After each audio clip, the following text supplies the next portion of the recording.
अस्सलाम वालेकुम नाज़रीन, दादू खां सरोज जलाल जी रिपोर्ट शेयर कंदा हलूं। रोटरी ग्रीन ऐं सगा शाख दादू पारां सिविल अस्पताल दादू में अखियुनि जी ॿ रोज़ा मुफ़्त कैंप लॻाई वई। इलाज लाइ अखियुनि जा माहिर डॉक्टर अल्लाह ॾिनो दुनियो डॉक्टर अब्दुल कादिर शेख, डॉक्टर अब्दुल करीम ईरानी, डॉक्टर इम्तियाज़ अहमद चन्ना पिणु मौजूदु हुआ।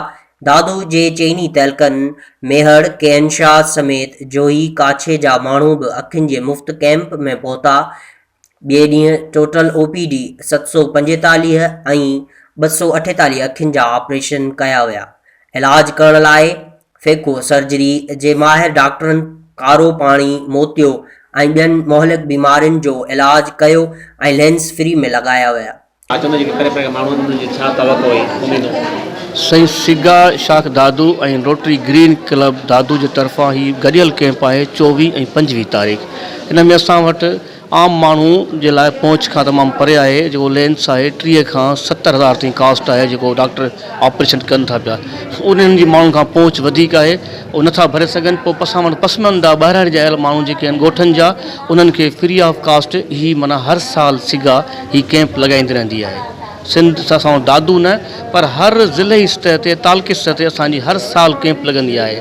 माना हीअ असांजो सेप्टेंबर खां वठी वेंदे मार्च ताईं इहे 7 महीना मुसलसिल असांजी अखियुनि जूं कैंपूं हलंदियूं आहिनि। रोटरी क्लब दादू ग्रीन जो प्रेसिडेंट नज़ीर अहमद सुमरो ये कैंप ऐं सिगा शाख दादू जे तरफ़ां जेका कैंप लॻाई वई आहे, जंहिंमें साईं रफ़ीक अहमद सुरियो साहिब जी वधि में वधि महिरबानी आहे, जिन सॼे इंतिज़ाम जी माना निज़ाम खे संभालनि था ऐं सॼो अरेंजमेंट साईं वारनि जे तरफ़ां आहे।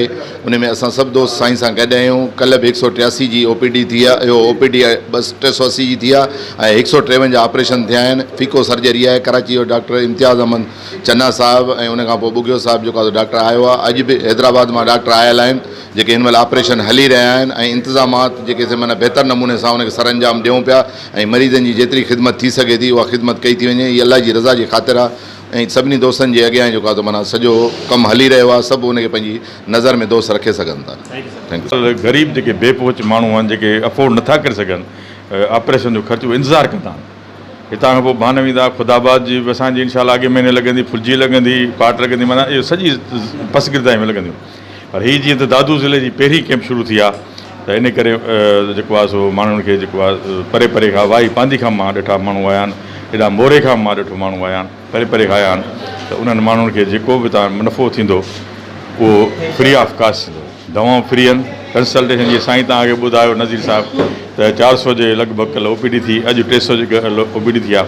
हाणे 700 OPD मां सिलेक्शन थी 200, सपोज़ 200 सवा 200, बाक़ी जेके 500 माण्हुनि खे उनखे फ्री फोड़ा ॾिना विया, मलम ॾिना विया, दवाऊं ॾिनी वियूं, कंसल्टेशन फ्री, हाई क्लास जा सर्जन उनजी कंसल्टेशन फ्री।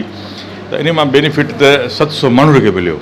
ज़ाहिरी तरह 250 माण्हुनि जी या सवा 200 माण्हुनि जी सर्जरी थींदी। त हीउ हिकिड़ो कार खेर आहे ऐं असांखे इन जो उजूरो इहो ई आहे त असांखे दिली सुकून आहे। अलाह साईं असांखे का अहिड़ी बीमारी न ॾिनी आहे, अलाह साईं असांखे मुहताज न कयो आहे। माण्हू हर बोर चवंदा आहिनि त रज़ाकारनि में यार मिले छा थो, सिगा में या रोटरी में मिले छा थो। पर मां हुनखे हिन तव्हांजे प्लेटफॉर्म दावत ॾींदुसि, तव्हां हिकिड़ो दफ़ो भलाई वारो कमु रज़ाकारनि नमूनो कमु करे ॾिसो त पोइ ॾिसो त रस्ता केतिरा कुदरत खोले थी। तव्हांजी वॾी महिरबानी। हुन मौक़े ते अॻुवाणनि मीडिया सां ॻाल्हाईंदे चयो त असीं रोटरी क्लब ग्रीन दादू ऐं सगा शाख दादू हर साल अखियुनि जी फ्री कैंप लॻाईंदा आहियूं, जंहिंमें फेको सर्जरी जा माहिर डॉक्टर कराची खां ईंदा आहिनि ऐं अखियुनि जो सुठे नमूने इलाज कयो वेंदो आहे। हुननि वधीक चयो त ॻोठाणा ऐं ग़रीब माण्हू प्राइवेट अस्पतालुनि में अखियुनि जो इलाज न कराए सघंदा आहिनि, जंहिंजे करे हू अखियुनि जे नूर खां महरूम थी वेंदा आहिनि। उन्हनि बेपोच ग़रीबनि जी अखियुनि जे इलाज लाइ असीं पंहिंजे मदद पाण तहत हर साल हीअ फ्री अखियुनि जी कैंप लॻाईंदा आहियूं।